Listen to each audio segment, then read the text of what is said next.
This reading looks at the economic and cultural results and impacts of imperialism. The people of Africa, Asia, and Latin America provided agricultural goods, natural resources, and cheap labor. Most profits from this global exchange went to industrialized nations.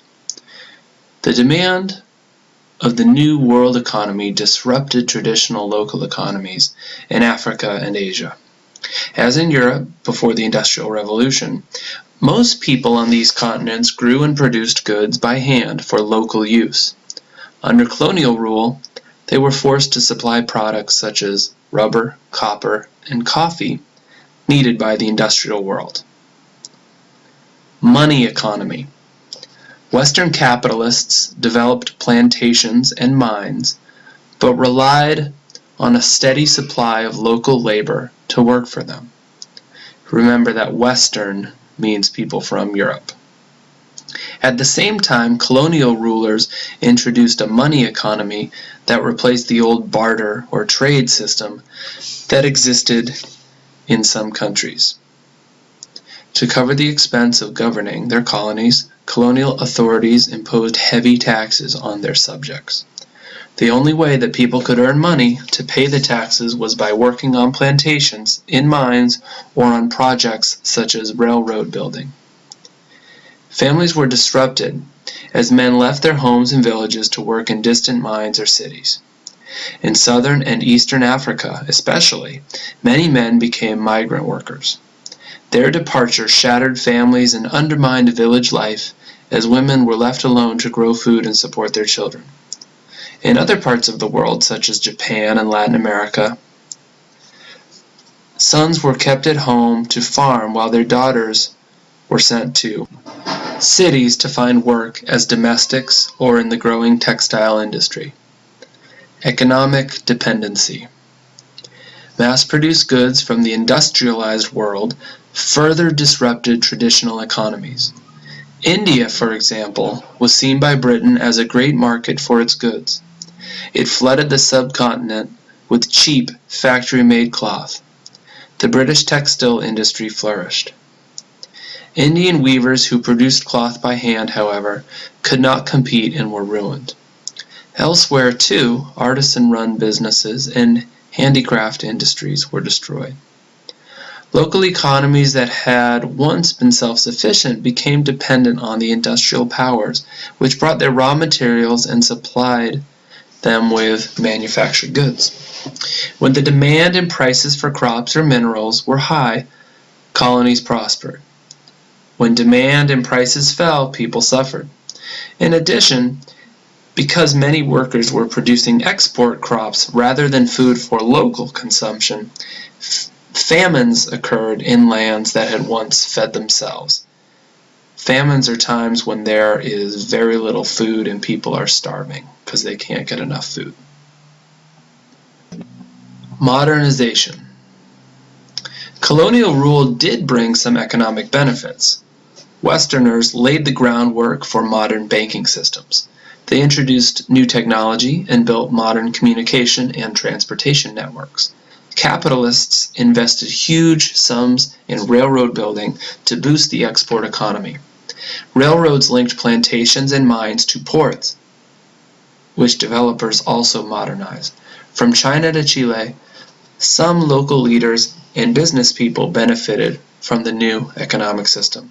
Countries like Argentina, Brazil, and Chile, for example, used export profits to develop industry, buy modern farm equipment, and promote growth. And this next section, continuing on to the back page, talks about the cultural impact. Like many other peoples in history, Europeans were convinced of their own superiority. During the age of imperialism, they also believed that they had a mission to civilize the world. Cecil Rhodes, a leading promoter of British imperialism, declared, "The more of the world we inhabit, the better it is for the human race. If there be a God, I think he would like me to do is to paint as much of the map of Africa British red as possible."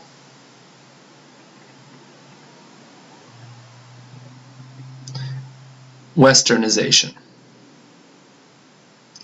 As Westerners conquered other lands, they pressed subject people to accept modern ways. By this, they meant Western ideas, Western government, Western technology, and Western culture. Thus, during the age of imperialism, modernization and westernization came to be seen as one and the same. Many non-Westerners, especially in conquered lands, came to accept a belief in Western superiority. The overwhelming successes of the Western imperialist nations sapped people's confidence in their own leaders and cultures. To share in the material advantages offered by Western society, business and professional people and others who had contact with Westerners learned Western languages, wore Western clothing, adopted Western manners, and embraced many Western ways. Other non-Westerners, however, had great misgivings about abandoning their own age-old traditions. They greatly resented and often strongly resisted Western efforts to force new ways on them. The new imperialism spread Western culture around the world. Still, many regions were able to escape much of its influence. In remote areas of Africa, the Middle East, and Asia, many farming villagers and nomadic herders had virtually no contact with Westerners. As a result, their lives continued with relatively few changes. Schools and hospitals. Western culture was often spread by missionaries who built schools and hospitals. They taught children basic literacy and trained young men for jobs in colonial governments. Western medicine brought many benefits. Missionaries introduced medical breakthroughs such as vaccines and modern types of hygiene that saved lives.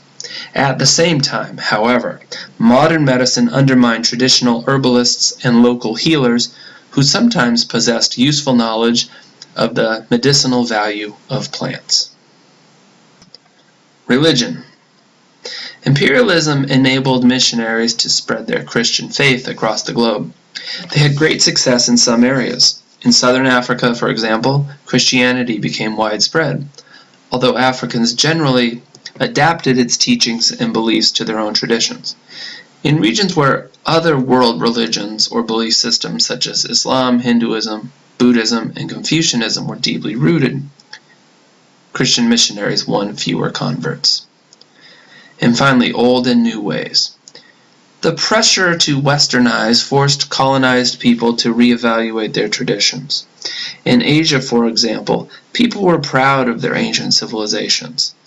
On the other hand, they did work to discourage some customs, such as sati in India or foot binding in China, which they now saw as harmful. In the end, many non-Western cultures created a complex blend of old and new ways. As people moved into cities that had become westernized, many still felt the pull of the past. People come to the city because they want to live like Europeans, admitted one Nigerian, but we still feel close to our village and always go back to visit.